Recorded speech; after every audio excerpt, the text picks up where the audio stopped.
let's call this meeting of the February 1st Solid Waste Advisory Committee to order. And a quick roll call of members. Jim Cooper has stepped down from the committee and his replacement will be voted on very shortly. Carolina Mejia, I did not see her. Joe Downing from the Port of Olympia is here. I am here. Representing the beautiful city of Tucson. Councilmember Joan Cathy is here. Hi, Joan. Hi. Councilmember Ed Kunkel, I saw Ed's name. Present. Hi, Ed.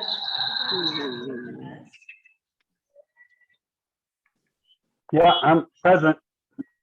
Councilmember Joseph Richardson is with us. Present. And Councilmember Elaine Pham Yes. is here.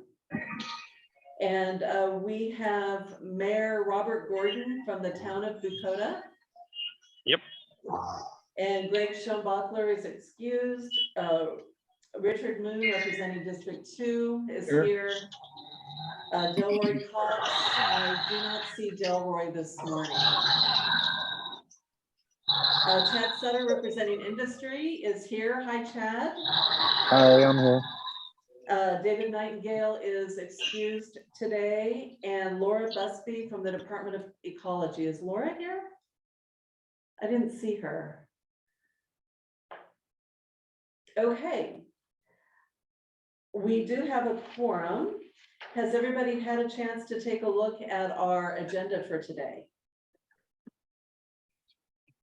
If so, I would entertain a motion to approve today's agenda. So moved. Thank you. And is there a second? Second. All those in favor, please say aye. Aye. Aye. All those opposed, please say nay.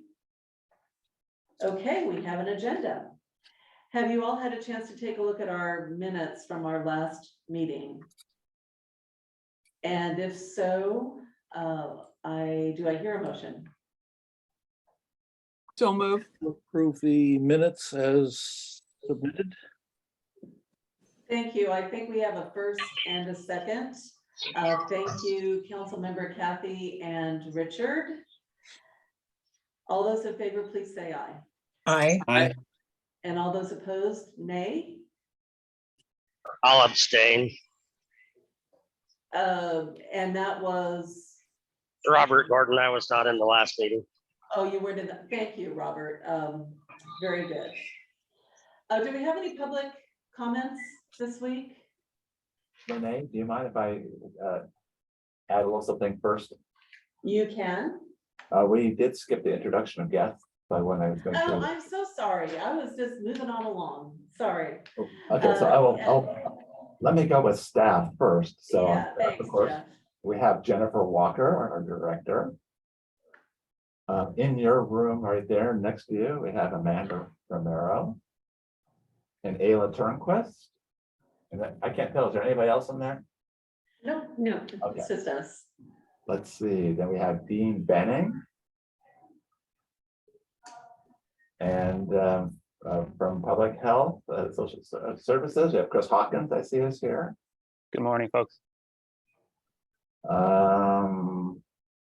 And then I think that's it for staff.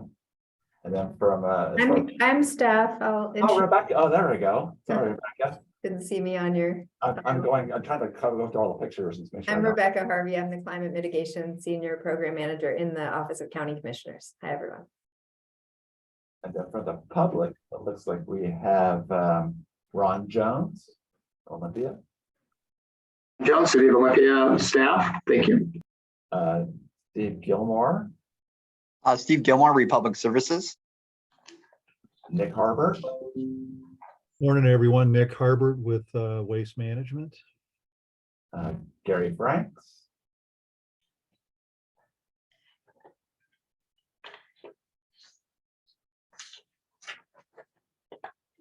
Well, maybe he's having trouble with his audio, but I saw Gary and then his video went off too.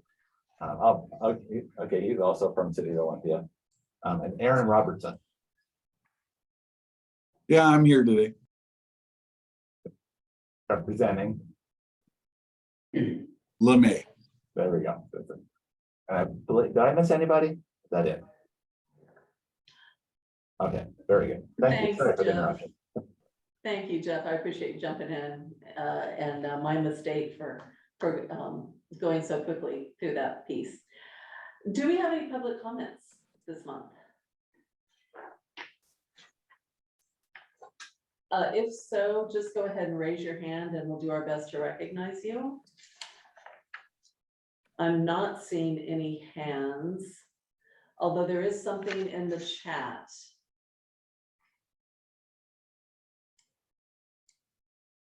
Ron Jones here and Commissioner Mejia is in a briefing right now. Okay, good.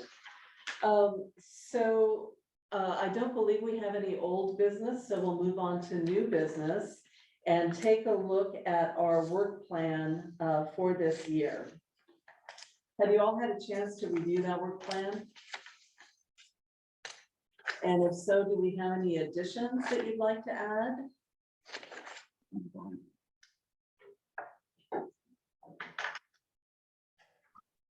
I don't see any hands. I didn't see the month that we take off. Oh, well, there'll be no vacationing this year. Yeah, we do. Just figured this was a big work year. Yeah, we didn't plan a month off, but as sometimes happens, as we get into the summer, we may be able to consolidate some topics and do them in July and give us the month of August off. But for now, this is kind of the plan that we're looking at. I figured there was a plan within the plan. Yeah. Are there any other comments or questions about our proposed work plan? You know, this is fluid. It does change as things crop up during the course of the year. So just know that this is a guiding document that is fluid. Any comments or questions? Jeff, I think we do need to adopt this, don't we, right? Yes, Jennifer. Quick question, and maybe I missed it. Do we have a piece, Jeff, on the budget? Yes, it is. In November. Yeah. Correct. We just had one. Karen gave Very one good. in Thank November. you. Yeah, we just had one and we'll do it at the end of the year again. Okay. Any other questions or comments about our work plan for 2023? If not, can I have a motion to approve the work plan for 2023? So moved. Thank you, Richard. And a second? Second. Thank you, Joan. All those in favor of adopting our work plan for 2023, please say aye. Aye. Aye. And those opposed, please say nay. Hearing none, we have adopted a work plan for 2023. And next on our agenda is our elections for 2023. We don't yet have our new members from some of the jurisdictions. Is the only one that's outstanding Olympia, Jeff? I believe that is correct. Okay. We do know who that representative is going to be. That will be Council Member Lisa Parsley. Once the Board of County Commissioners approves her appointment. Do any of you want to serve as chairman and vice chair? Would you like to self-nominate or have someone else nominate you?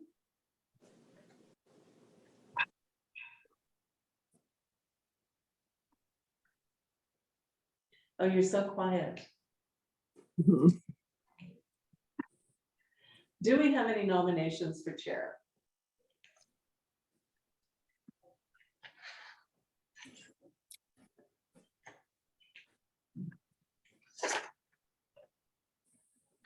I'll nominate you, Renee.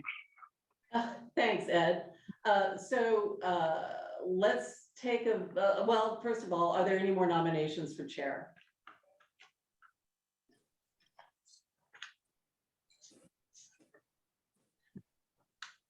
Any nominations for chair? I come out of the political world. We do this 3 times. Yeah, sure. Any more nominations for chair? If not, I will happily do this one more year. This is the last year I will be able to serve as your chair. I'm surprised you still want me after I just blew past staff and guests, but whatever. All those in favor of electing Renee Sinclair as chair for 2023, please signify by saying aye. Aye. Aye. Aye. All those opposed, nay. We have a chair for 2023. So Ed, would you be willing to serve as vice chair? Oh, boy. I'd be willing to have somebody nominate. So I will put Ed Kunkel's name into nomination for the position of vice chair. I second that nomination. Thank you, Joe. Do we have any other nominations for vice chair? Any other nominations for vice chair? Somebody out there wants to, come on. Accepting nominations for vice chair? All those in favor of electing Ed Kunkel from the city of Lacey as our vice chair for 2023, please say aye. Aye. All opposed, please say nay.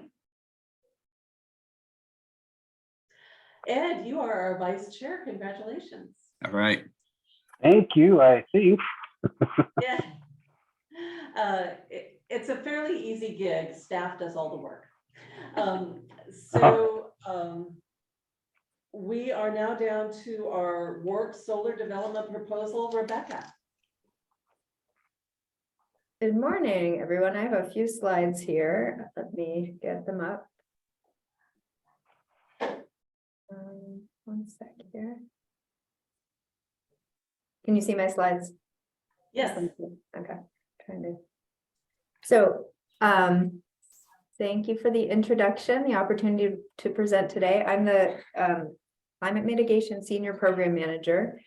I'm here in the Office of County Commissioners, and I was hired in October, my primary job being to oversee the county's part of implementation of the regional Thurston Climate Mitigation Plan. So I'll share with you today a proposal that we are putting forth to potentially develop solar energy, a solar energy project at the closed landfill at the Thurston County Waste and Recovery Center, or WARC site. I'm trying to get into my slideshow view here, but can't. Hang on one sec. I think we're just gonna have to go through this way. Because the shares screen is in the way of my toolbar there.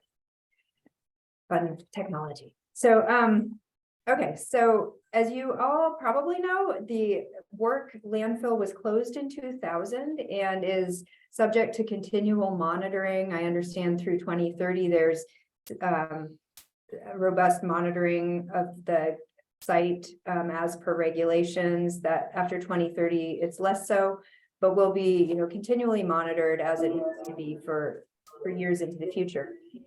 These types of brownfield sites are becoming more and more commonly used for renewable energy development. It's a really good match for brownfields like landfills because there is relatively little other development potential. It's difficult to build buildings on these sites. Solar can be built in a way that does not penetrate into the ground at all. And so there's no risk of leaching or leaking of gases. So it can be compatible with the ongoing monitoring of a landfill. So on January 10th, the Board of County Commissioners provided direction to explore a lease agreement for a solar project on the WARC site. Thurston County has been building its solar interest and progress, and this is all related to a key goal in the Thurston Climate Mitigation Plan. The mitigation plan is a joint effort among Thurston County, cities of Olympia, Tumwater, and Lacey. It was adopted in 2021. And all the governments have adopted the targets of reducing countywide greenhouse gas emissions 45% by 2030 and 85% by 2050 below 2015 levels. The strategies and actions in the plan are divided into these 5 sectors: buildings and energy, transportation and land use, agriculture and forests, water and waste, and cross-cutting. The proposed solar initiative helps to achieve the specific action B5.3 in the Thurston Climate Mitigation Plan, which is solar on public facilities. And it builds upon prior work the county has done to advance solar energy from 2015, putting solar panels out where you all are at the Tilley campus, receiving LEED Gold certification for that project. In 2018, our CPED department has exempted permits for solar on existing buildings and new structures. And we have some other initiatives to promote solar adoption through the county. And right now we're beginning to pursue Soul Smart designation, which is a recognition program for the county to reduce soft costs of solar for our residents and our businesses. So this would be a step to look specifically at our own land and our own facilities and how we can best develop them for reaping the benefits of clean, renewable energy. So the county was approached this fall by a company called EDF Renewables, which is a private solar developer, about a potential partnership with Puget Sound Energy to apply for an RFP that PSE that they put out for distributed solar and battery storage. And this is part of PSE's Clean Energy Implementation Plan to fulfill the state requirements for the Clean Energy Transformation Act. And their goal is to source 80 megawatts of distributed solar and 25 megawatts of battery storage by 2025. And so EDF Renewables approached the county looking for public land to lease for 25 or more years for the purpose of building a solar plus battery storage project for PSE's energy grid. And they're looking for parcels between about 20 to 75 acres to be able to build up to 10 megawatts of solar. And the land is most desirable if it's close to PSE owned substations, which the Wark site is, and the distribution power lines. So it is a desirable site from the development point of view. And so I've been talking with Jeff Bickford and his team for a little while now about the possibility of using this site to go in for that proposal and potential partnership. And again, I identified the landfill as a priority location because there's a growing movement across the country to install solar on closed landfills. These lands generally have great sun exposure and relatively little other development potential. And Jeff and his team identified an area of about 20 to 25 acres of open grassy land on the old landfill. And the preliminary estimate is that this would generate about 2.5 megawatts of solar, which I calculated could reduce 2,700 metric tons of carbon dioxide emissions per year and power more than 300 homes. So pretty substantial solar array. And importantly, it would provide revenue to the county. There would be lease payments of approximately $1,200 per acre per year. So depending on the exact amount of solar that could be put on the site, it could be $24,000 to $30,000 per year that we could reinvest in other climate mitigation activities.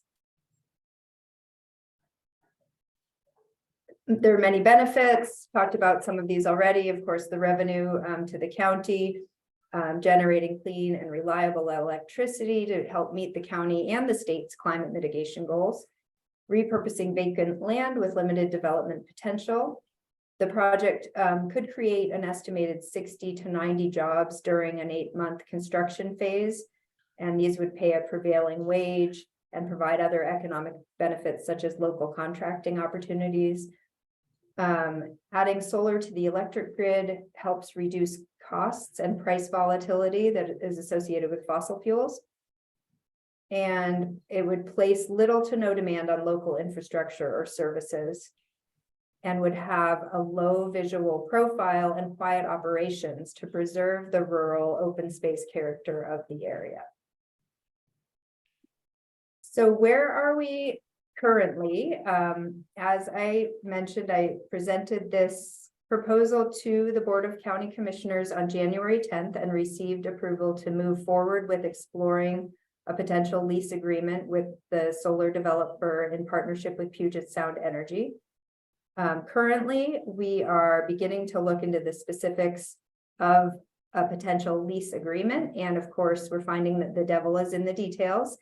Public Works and the Office of County Commissioners are now consulting our legal counsel about public disclosure laws and the terms of a potential lease agreement with a solar developer, because the county needs to ensure that the county can retain control of the property, that the project would not disrupt normal operations at the site, and some other specifics.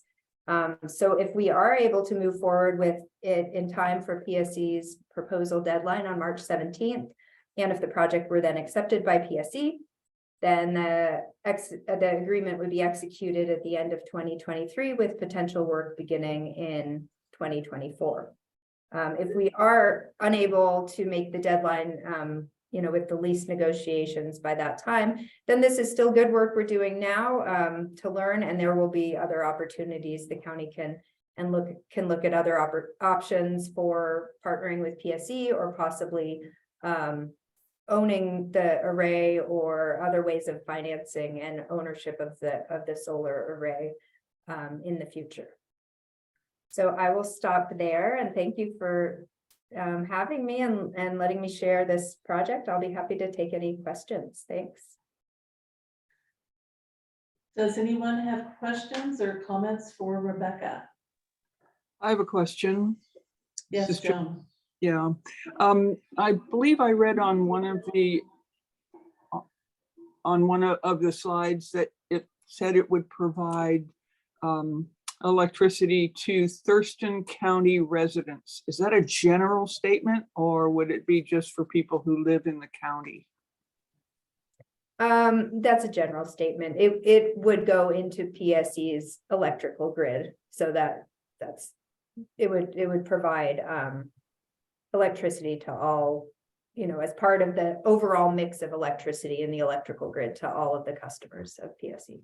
Okay, thank you for that explanation. Yes, thanks. That's a good I was thinking, oh golly, I'm not going to get any of this good stuff. The other question I wanted to ask, it looks like the county commission is leaning toward at least the exploration of this, or they're in Yes. favor of it, or how would you characterize it? Yeah, the county commission approved, I believe how we put it was exploring a lease agreement. And that's exactly what we're doing. They love the idea of the project, I would say. It's just, up to staff and legal counsel now to figure out the best way to move forward. I second what Rebecca said. Okay, so it's the only thing that we're seeing is if we can meet the deadline, then is that it? We're seeing if we can develop a lease agreement and how to best do that. So we have to take a little more time. The county reviewed what the private developer gave us and determined that we can't just sign their option. They called it an option to lease agreement. So we have to, provide our own terms and look at that. And so if that process takes longer than that March 17th deadline, I'm not entirely sure. It may be still possible to go in for the proposal. I just know that the proposal is stronger if the developer has some assurance from the county that the lease is likely to happen. If it's not signed, can we still propose? I'm trying to get the answer to that question. If I may ask, part of part of the negotiations and what we're looking at, of course, is the liability to the county. And so looking at those lease terms and insurance coverages and those types of things. So additional work to be done there for sure.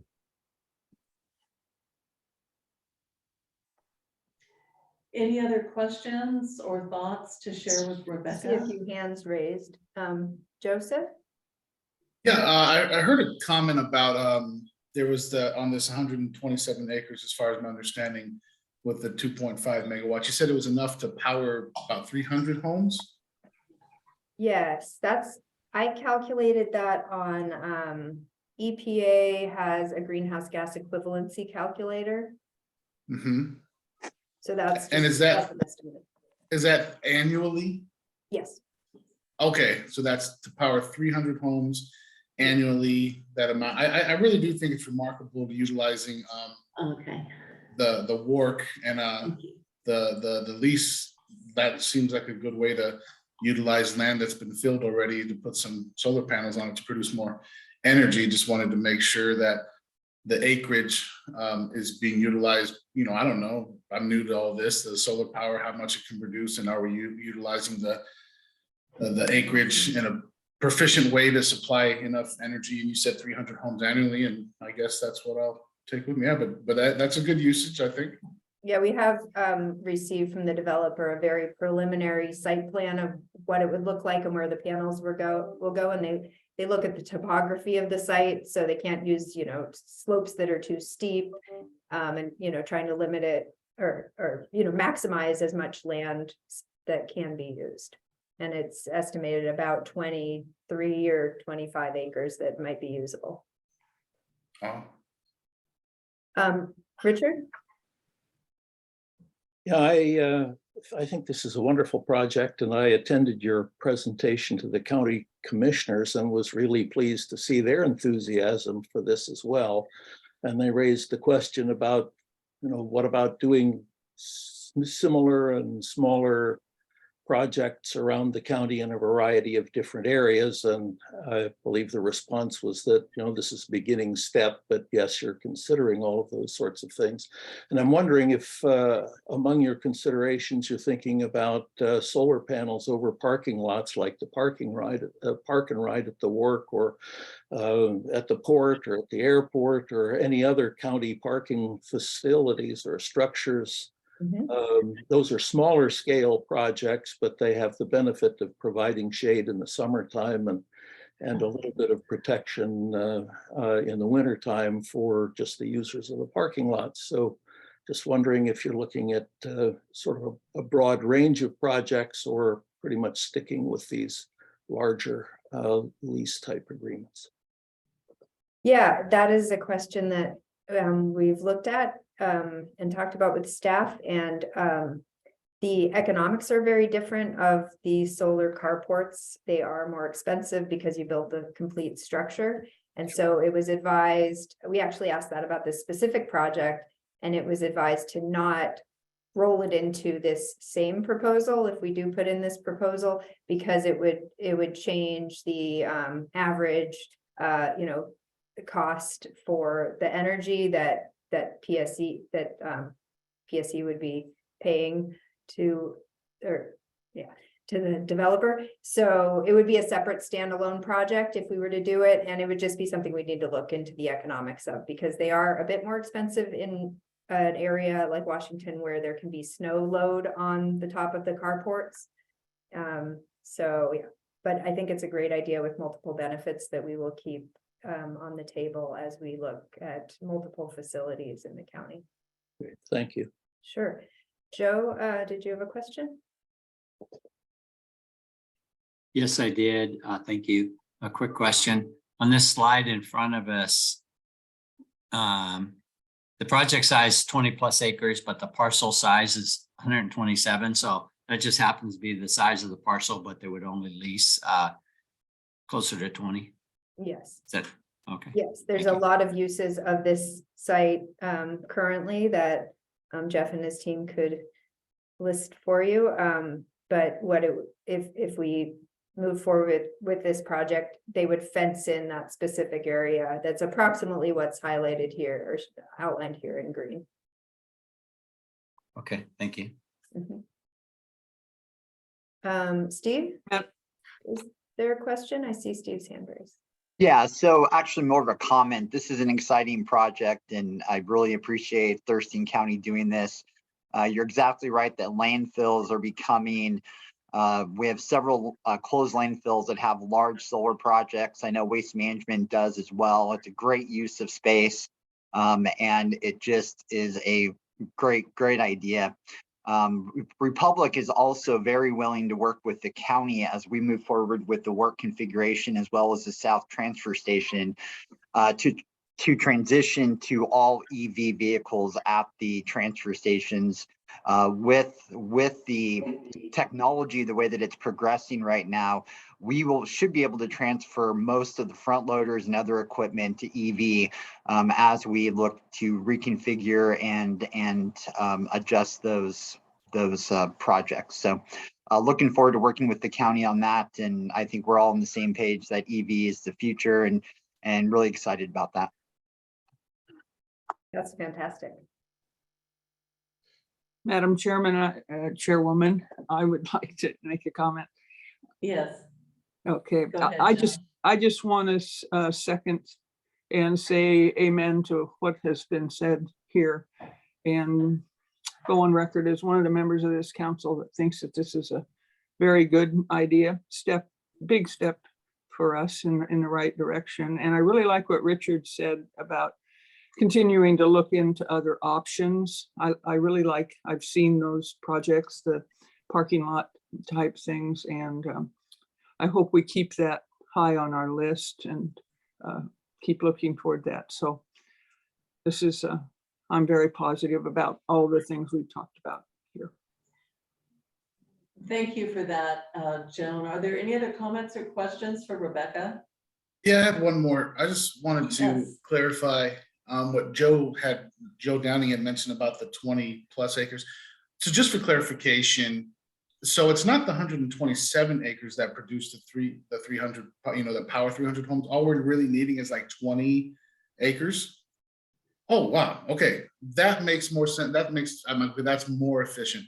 In my head, I was looking at the chart and I was thinking, okay, I should have looked at project size. Yeah. So all you're really requiring is 20 plus acres, and that's the amount that powers about 300 homes. Yeah, about 2.5 megawatts of AC power is what. Well, then bravo, I'll shut up, right on. Thanks for that, Joseph. And Rebecca, this was a really informative presentation. Thank you. And what an exciting project. I think everybody has expressed that. Do you think you'll hit that March 17th deadline? It's really an open question right now. We just yesterday, I emailed the comments on the lease agreement to the county commissioner's office legal counsel. So that's one question. If the county can move through that process quickly enough, I'm not sure about that. But the other question is, could they just submit the proposal without the signed agreement, which maybe is a possible, maybe if there's a letter of intent that the county is looking to, to explore a potential lease, and that maybe the proposal wouldn't be quite as strong with that as with a signed option to lease agreement, but maybe they could still put in the proposal. Jeff, I see you're nodding your head. Do you have any thoughts on that, or Jennifer? I don't have anything to add to that, but I wouldn't speak to what the council may choose to do. Yeah, that's the commission, excuse me, commission. Yeah. And to echo Richard's thoughts, as we continue to examine what to do in the South County drop-off sites, it just seems like there's opportunity for other projects around the county. So this is pretty fun stuff. Thank you, Rebecca, for your presentation. Thank you all. And with that, Dean is going to share an update on our litter program. There he is. Hi, Dean. Good morning, everyone. Okay, just there, Matt, are you queuing that up? I am. Thank you. We can see it now, Dean. Okay. So recently, as of January 1 this year, the Thurston County Community Litter Program moved over to the Solid Waste Division from Roads and Transportation. Since about, well, the early 90s, we had kind of the beginning stages of a litter program, and it sort of evolved slowly over the years. And now that it's under solid waste, we're hoping to really make it more robust over time. And some of the the slideshow basically hits on some of what our plans are at this point, just for your information. So this is kind of a two-phased rollout of this program. We have a phase one, which we're already in, and that's sort of hitting the low-hanging fruit. We've got a lot of opportunity for improvement, and so we're starting with baby steps, and then moving into phase two, which are more involved parts of the program that do involve some budgetary considerations, and so those will largely be items for the program that we consider in the next budget cycle. So I already hit the first bullet there.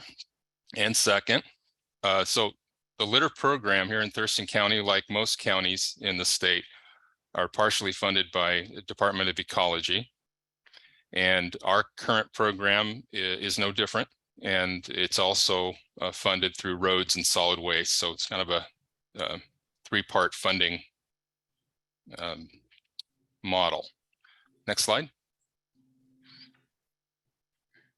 So this is a pretty interesting graphic. You see in 1990, when the litter program started, we didn't have much going on, and that's kind of a steady state until you hit about 1997. Now, what happened there is Ecology actually came up with funding for statewide litter programs. So the funding from Ecology to counties and cities began in 1997. And as you can see, the jump up in 1998 was where we actually began spending those state funds on our litter programs. And that sort of held somewhat steady state until somewhere around 2013, 2014, when we actually had a more dedicated staff person who was dedicated to our litter program and keeping the field work going. And so it's been working at an elevated level since then, but we're hoping to move it up even further in this histogram going forward. Next slide. So again, we hit on some of this already. 1990 is when it started. 91, the Board of County Commissioners decided it would be best to have this reside in roads and transportation, because obviously we focus a lot on road shoulders and county roads, and it just made sense to make it part of roads and transportation. And then again, as I mentioned earlier, the CLCP funding going to local governments, and our funds range anywhere from 25,000 to 67,000, or at least it did in 1997. It's closer to the upper end of that now. And those funds could be used just for removing litter. Some of those funds even can be used to buy equipment and pay for staff and things like that. Next slide. So currently we have a volunteer program. It's sort of just been ad hoc to this point, but we have several volunteers throughout the county who on occasion will call us up, and they feel particularly strong about policing a certain area or a section of trail, and they request the orange bags from us, clearly shown there in the photo, pretty distinct bags. And so we provide them the bags that they need. And so they're going out and doing the right thing and doing some litter patrol. We also can provide them, especially if they're working along any roadside, certainly we can provide them with the safety vests and trash pickers. And we even sometimes on more concerted efforts that involve road shoulder work, we come out and provide county signs, cones, flashers, etc. And again, this ranges from larger community groups on down to husband-wife teams just going out and filling a couple bags on a weekend. And currently, when those bags are filled, they call us again to let us know and give us their location, and our litter crew gets that picked up for them and hauled to the work for disposal. So in short, we pay for the disposal and pay for them to do the right thing. Next slide. Now, I mentioned phase one earlier. We want to certainly get greater emphasis on more visible county roads. We right now are challenged with staffing. We have a litter program lead, and we have a part-time assistant to that lead. But again, they're part-time, and we're hoping moving forward to have at least another full-time staff person to accomplish some of these things. The second bullet there, and maybe this is a place where SWAC can give us some great ideas. We need to come up with a name for our litter program. Most counties have some sort of catchy name. And so we're in the process of considering that. Increased outreach efforts. We haven't had, again, like I said, a lot of opportunity for improvement. We haven't had a lot going on, a lot of focus on the litter programs. And so that will involve increased outreach and getting the word out to the community as we grow. You've probably are familiar with Adopt a Spot, Adopt a Road programs. Those are certainly in our realm of consideration.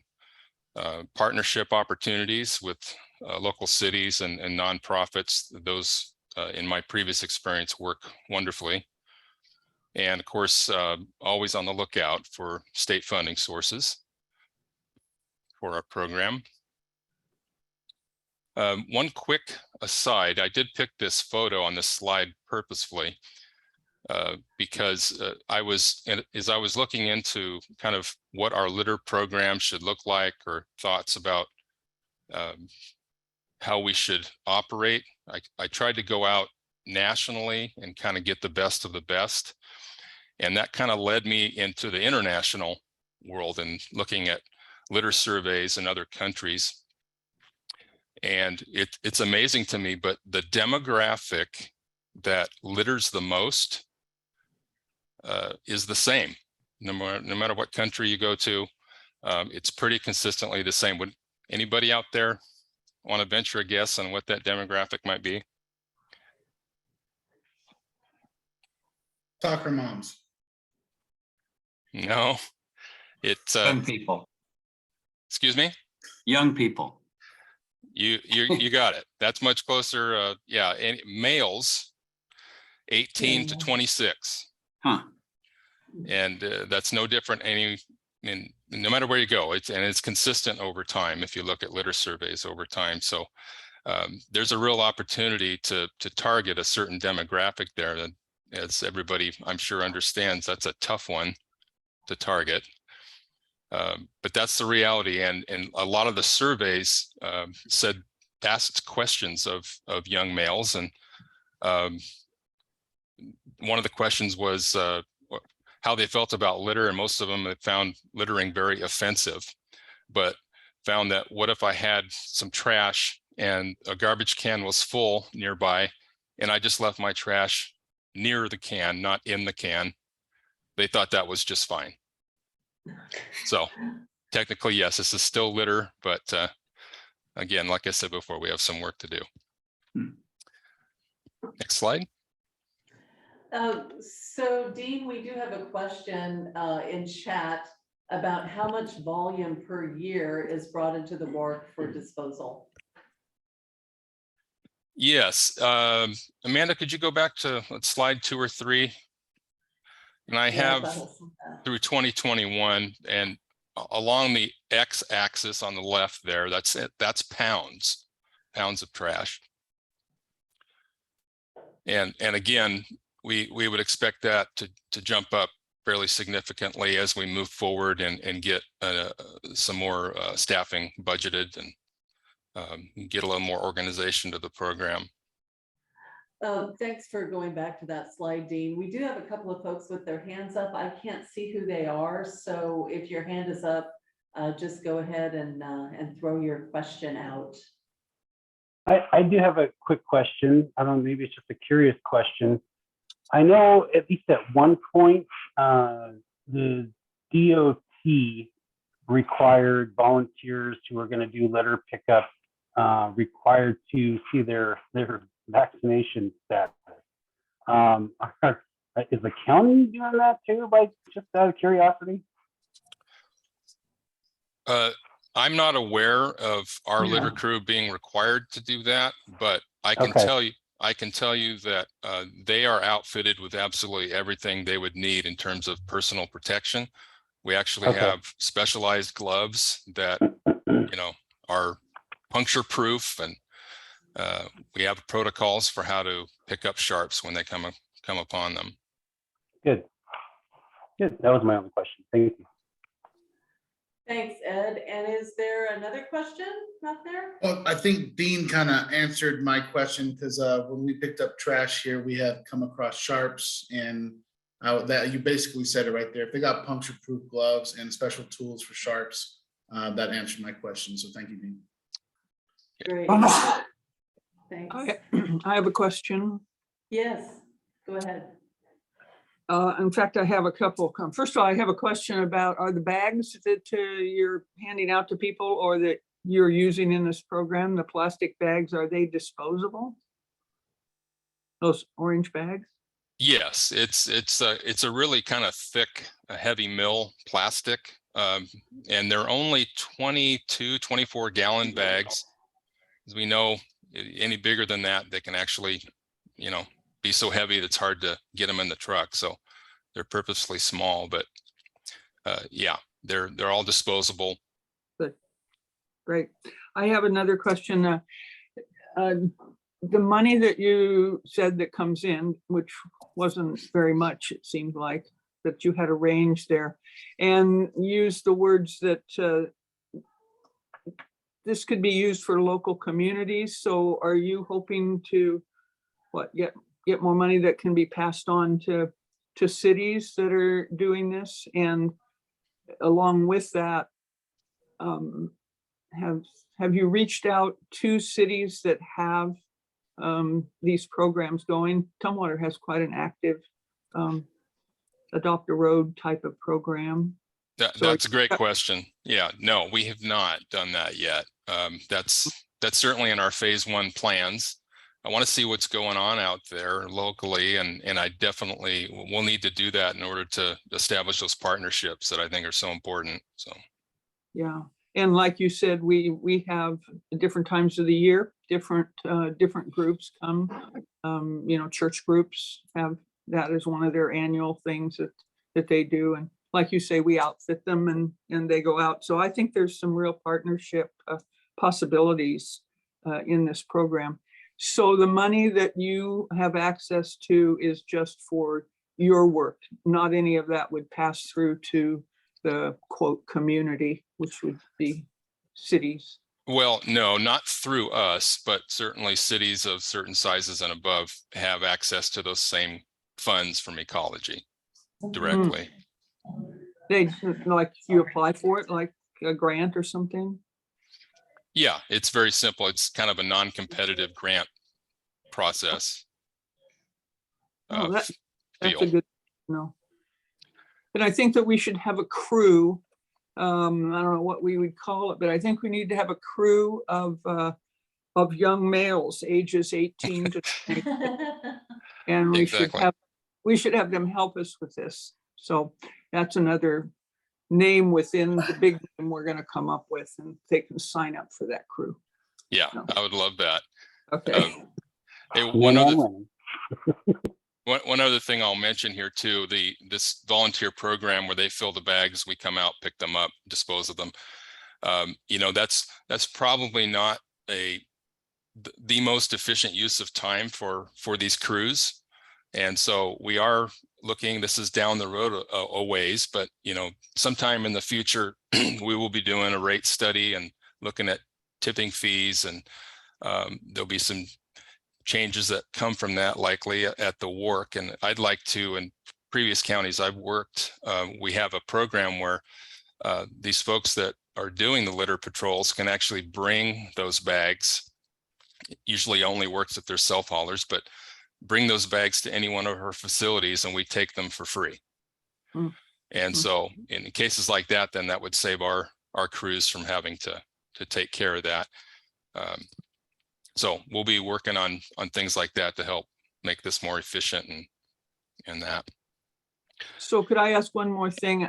Is in this switch over from you taking this and kind of restarting or starting some new, you know, emphasis and programs within this program, is that why maybe we're seeing more trash along the roadsides, or is it just volume of people?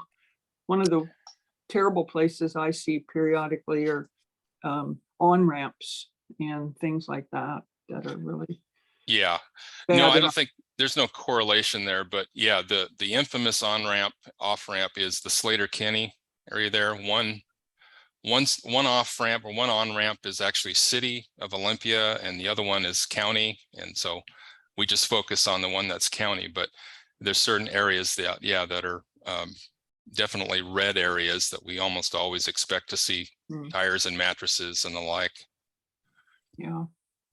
But I think it's just, it's a shortage of crews. I mean, we used to be able in the early days and well, not too long ago, actually, we were using, you know, crews, jail crews and as laborers, and that post-COVID that sort of went away. And it's not really come back yet. So on to, let's see, the FTE we mentioned, and the second bullet, implementing a litter voucher program. This would be like residents who actually were dumped upon on their private property. And we're looking at covering that through solid waste funds. That would be sort of a partnership we would form with the health department, because they would have to be the ones to issue the violations and then work with us to come out and get that waste. And again, as I mentioned a little bit earlier, work tipping fees will increase in the future eventually, and we want to allocate a portion of the revenues coming through the work for this program, so we have sort of ongoing sustained funding, and can never rely on grants completely. So I think that concludes my presentation. Anybody else has any other questions? Thanks, Dean. Do we have any other questions or comments to share with Dean? I'd just like to ask how a city would go about, like the city of Tumwater, who already has a program like this locally within the city, how we would go about getting funds for that so we could expand and participate more broadly, maybe in your program. Yeah, I'd be happy to send you that information. That'd be great. You good? Yeah, I will do that. Okay, wonderful. Thank you. You I bet. think, Dean, isn't there, when we accept certain grants, we also accept certain responsibility. There's a certain percentage of state highways that we need to clean up as well. So some cities choose not to accept funding because of that. So I think it'd be good if we provide that, make sure we just provide that full picture too. Yeah, that's true. And a lot of jurisdictions feel that's too much of a safety risk for them. So they don't apply for or accept those funds from the state on helping with litter control on state right of ways. Anything else for Dean? Our presentations today have been really informative. Yeah. Thank you. Thank you for that, Dean. That was great. You're welcome. As we move on to our next agenda item, I did want to share with you that Jennifer shared with us that yesterday the Board of County Commissioners did appoint Dr. Lisa Parsley to the SWAC. So she'll be joining us very soon, probably next month, hopefully. The other thing that's really driving our next discussion, as you recall, last November, the voters of Thurston County chose to add 2 districts to our state commission system. Joe probably remembers that pretty well. The same thing happened with the Port of Olympia. So Jeff is going to walk us through what that means for this committee. Jeff. Good morning. Okay, yeah, so as Renee just mentioned, the last election, the citizens, the residents here in this county voted to increase the number of districts for commissioners from the 3 to a number of 5. My understanding is that the new districts are being or have been redrawn, and that the election of the 2 new commissioners will happen this fall in November. So how that impacts this group is, as you know, or if you looked at our representation here, is, and from the county ordinance, and then which I sent you some information that I showed the county ordinance, also showed the RCWs, the state's rules on solid waste advisory committees. Our current county ordinance states that there will be a resident representative, one each from each commissioner's district, which of course right now is currently 3, and we have 3 resident members. There's a little bit of addition that'll get corollary that goes along with that, because we do have one individual here that is representing a resident position as well as an agricultural position, industry position. So the question is going to be right now. Additionally, the county ordinance limits our SWAC numbers at 15. We are at that 15 number as is. So the addition of 2, as it stands now, the 2 additional members being added on because of these new commissioner districts would put us above that level. So it's going to require an ordinance change because it just, you know, if we're going to meet that one piece of having 1 from each district, that's an additional 2. We're already maxed out at this point. You know, our ordinance says maximum 15. And like as I mentioned, we've already doubled one individual up because the state required us, if you recall, several years ago. This is before I actually was here, but they required there to be an agricultural representative. We were already at our limit, so we allowed one individual to fill both positions. And that may, I mean, not necessarily be optimum, whereas we have somebody filling 2 positions. So the part of the discussion I'd wanted to bring in front of you all is obviously there needs to be some sort of change. You know, whether that could mean changing the ordinance to allow for more positions. So that would be, you know, adding the other 2, as well as making that, you know, not allowing the doubling up. So officially, that technically that'd be adding 3 positions. You know, saying a limit of 18 versus 15 for the 2 new ones, and then not having anybody represent 2 spots on the committee. There are some other alternatives that you could discuss. My previous experience and from other solid waste advisory committees that I've worked with know of, they don't represent specific districts, but to have their citizen resident representatives being at large, which is also a potential option. So whereas just you have a certain set number of resident representatives on the council or committee. So just kind of wanted to put that out there as the background behind this, but regardless, there would need to eventually be an ordinance change to accommodate, because we're, as it stands now, if we follow the letter of it, we would need to add those two resident rep positions. But that right there automatically puts us over our stated maximum number. So with that, I don't know if there's any. Yeah, I'll leave it at that first and just put it out for discussion. So Jeff, is the Board of County Commissioners looking for a recommendation from us, or are you putting this out here just for us to discuss?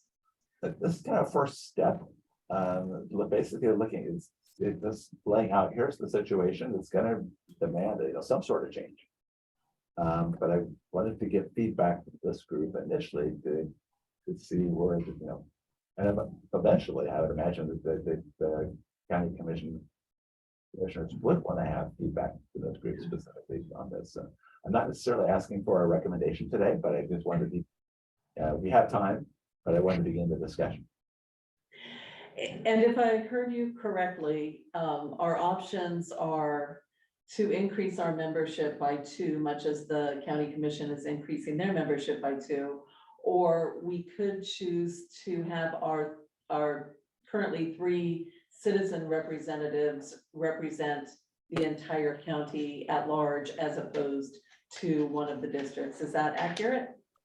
Correct. Actually, if we were to add, if we were to assume that we're going to add those 2, then technically we really should. Well, the other policy piece is, are we going to allow anybody to double fill a position? So really, right. If you're going to add the 2, then really technically you're probably adding 3. So then nobody would be filling 2 positions. So one option would be to basically make this group go up to 18, because you'd be adding 3, the 2 new ones, and then getting rid of the double fill of the 1 position. Or potentially, capping the number of resident positions, but a certain number, or that, being at large. So then the amount of representation as far as an actual percentage of residents, of the percentage of the total group would remain the same, versus add 2 more or 3 more positions. Okay. You definitely have a lot more residents as far as the total weighting.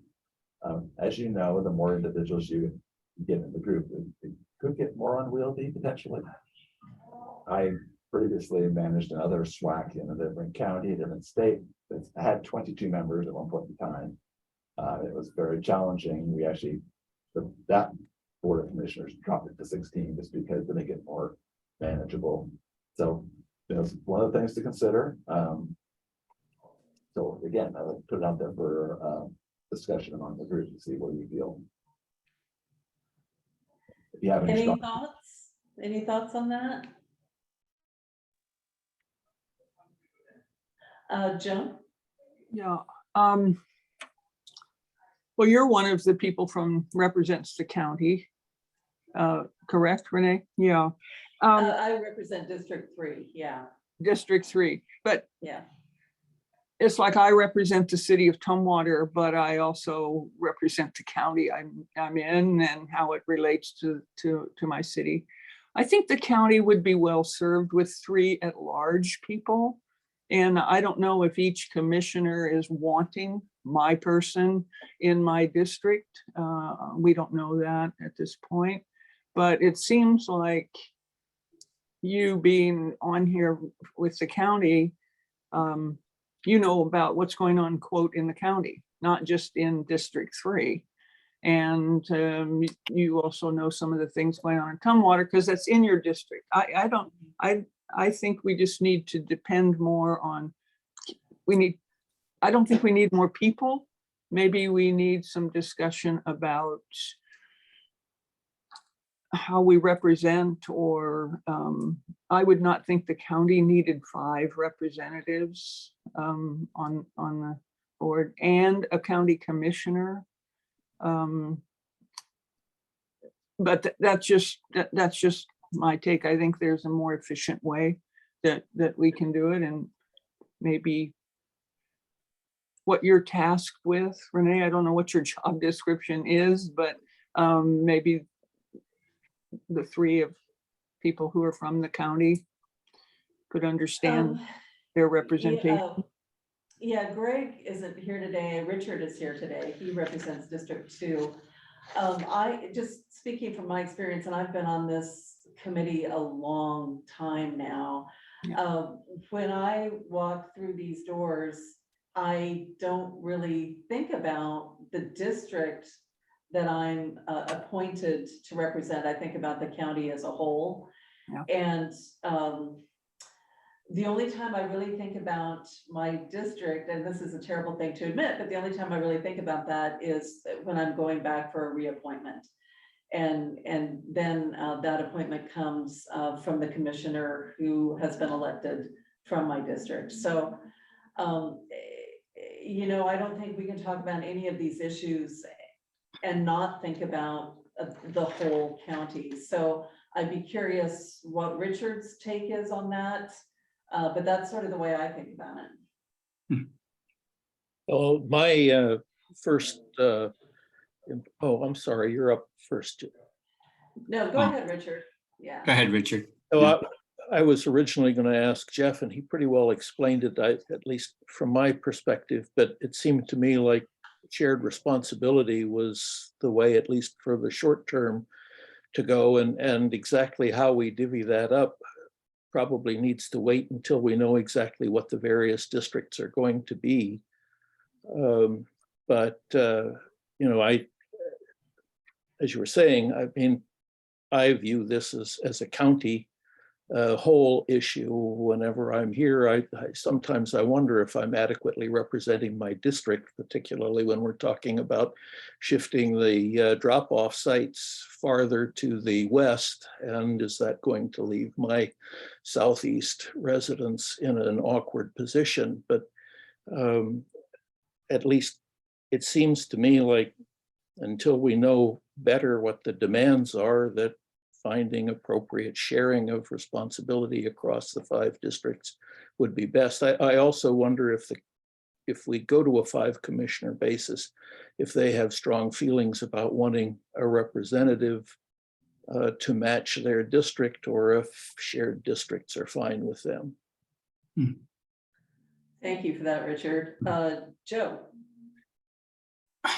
I think I generally agree with Joan's comments and Richard's comments. I think that we're at 15 right now in terms of this group. That's, you know, that's a pretty good sized group. And I realize the challenges of having a larger group. I guess I would suggest,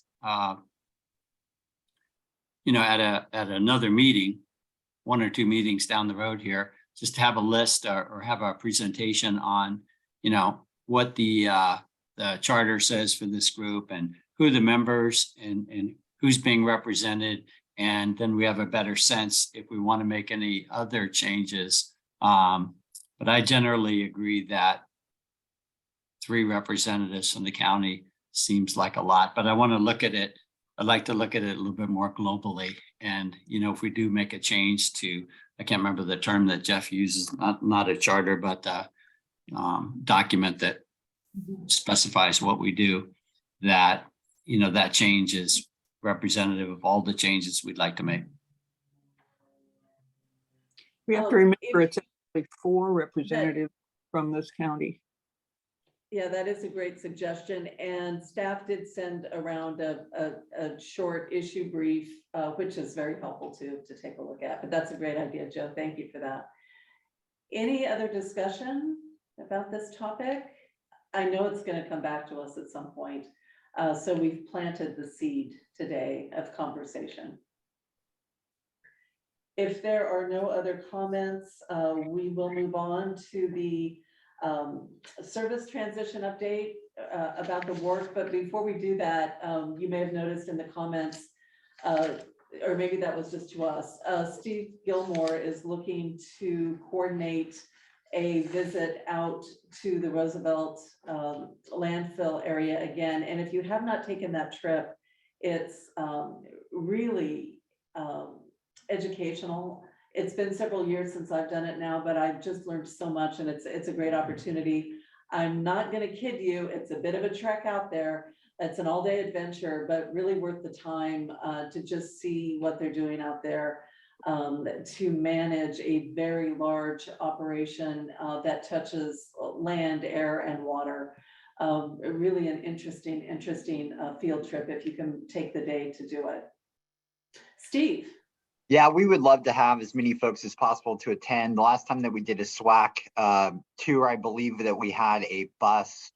Renee, I don't remember how many people went, maybe 10, 12?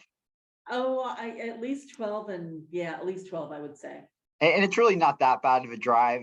Well, I mean, it's 10 hours, but it's not that terrible because you get to chat and network and have great conversations with people on the bus. So it's the time really flies by.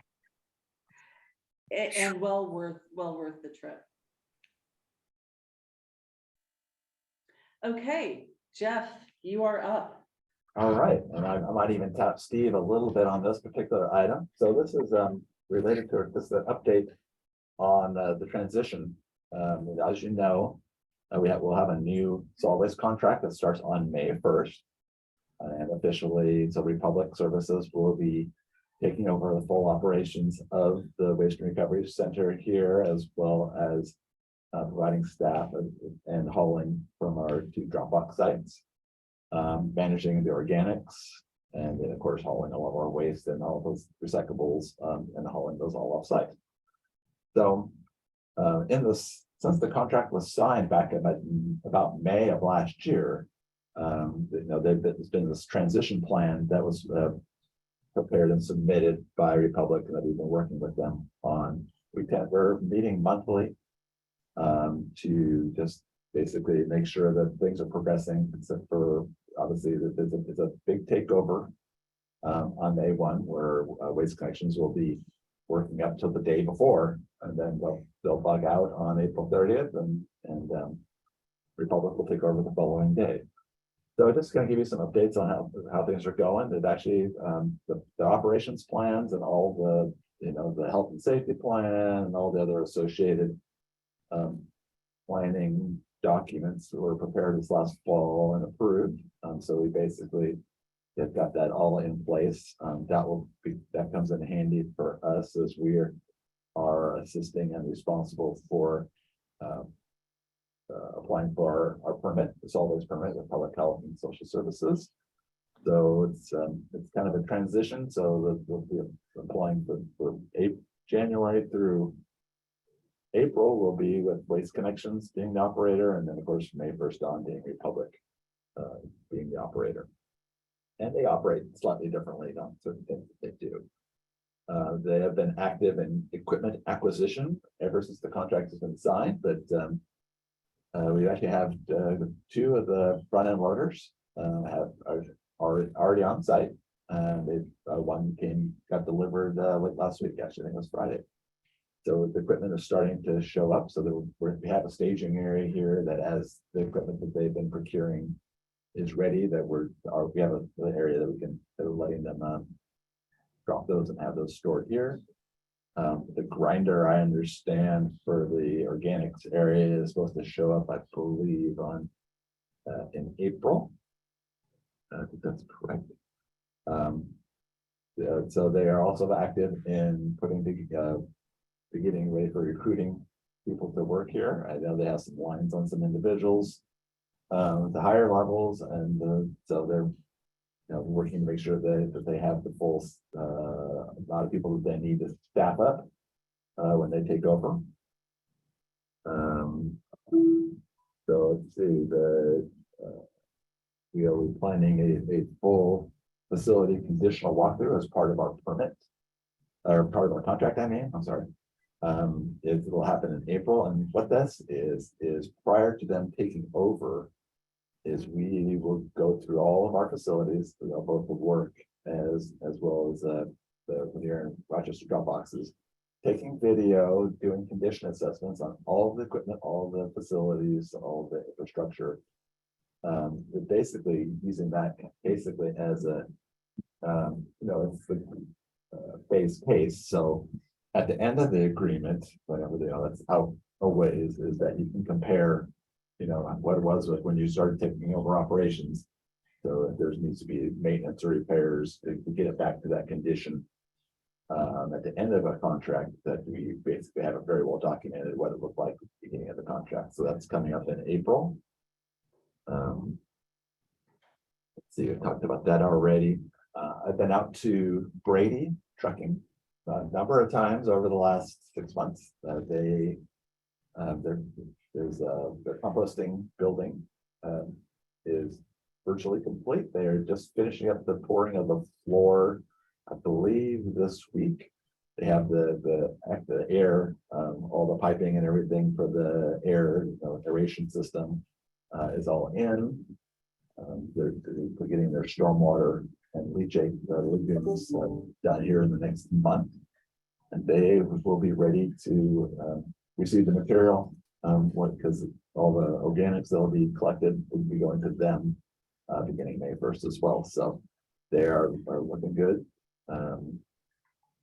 Actually, I was going out there about 2 weeks ago. I was going out there to meet Evan Brady and just check up on progress. And I was only about 30 miles from their facility there in Shelton, and I got a call from Delroy. Delroy's not here right now. Said, hey, yeah, there was an invitation that put out the SWAC that, if you want to tour these facilities, I'm in Shelton right now. Can I come out and look? And I literally drove past them about 2 minutes later. So Delroy had the opportunity to come out and do the Brady tour as well. So it's looking good. I think I'm excited with that. It's good. It's a nice looking facility. I think they should do well. Other than that, we'll be continuing. We're meeting again at this in 2 weeks. So Beach Republic and our staff to go out to the Dropbox sites and just make sure we have everything prepared out there for them. The main piece that we're looking at is they will be providing compaction of the drop boxes at those 2 sites.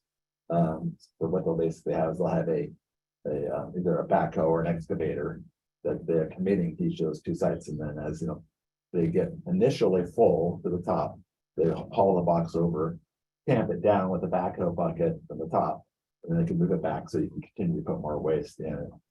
It's much more efficient. It reduces the amount of hauls coming out.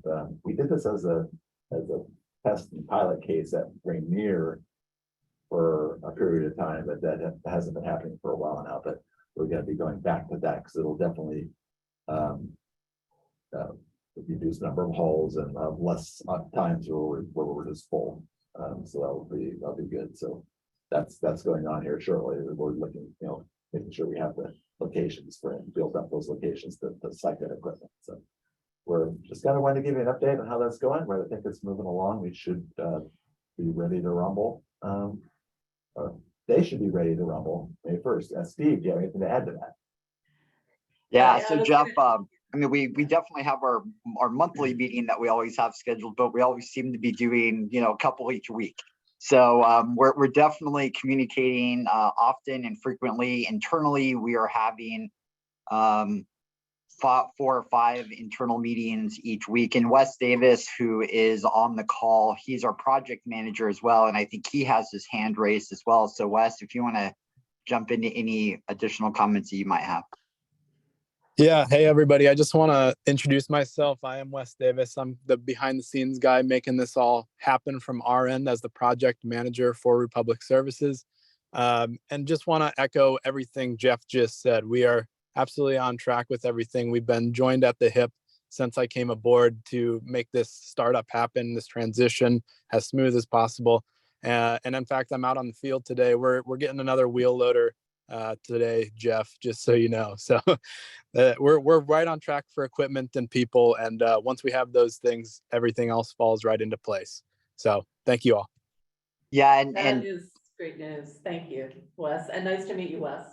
And we also have, I believe, 150 containers, rail containers coming into the state probably around the March timeframe. So the equipment that we really need from an intermodal standpoint, supply chain has been challenging, to say the least. The price has gone up substantially. These containers in the past would have cost $22,000.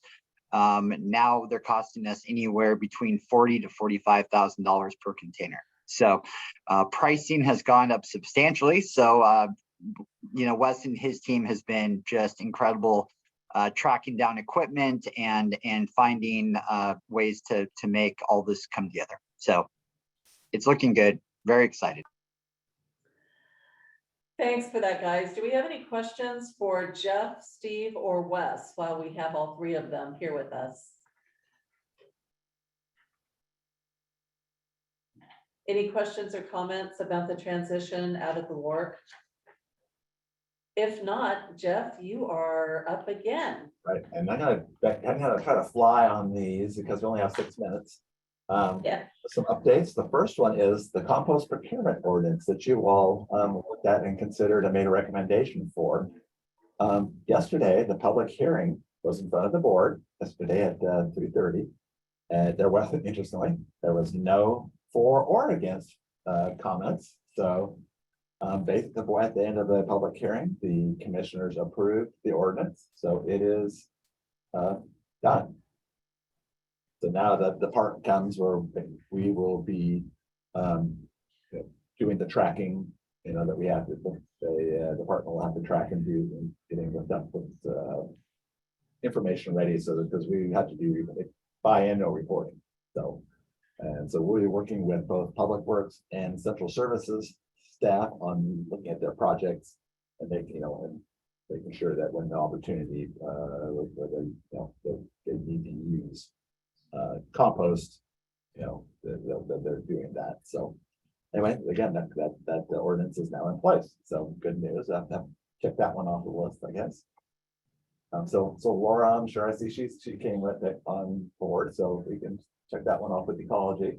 I know the deadline officially within the legislation was January 1st, but we got it done by January 31st. That's not too bad.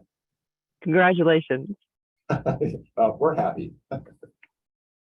And also related to ecology, and the LaSwift at the local solid waste financial assistance grants, LaSwift grants, is I got this Laura's here. I got an email from her this last week that there are jurisdictions that don't spend out their LaSwift grant funds over the 2-year period.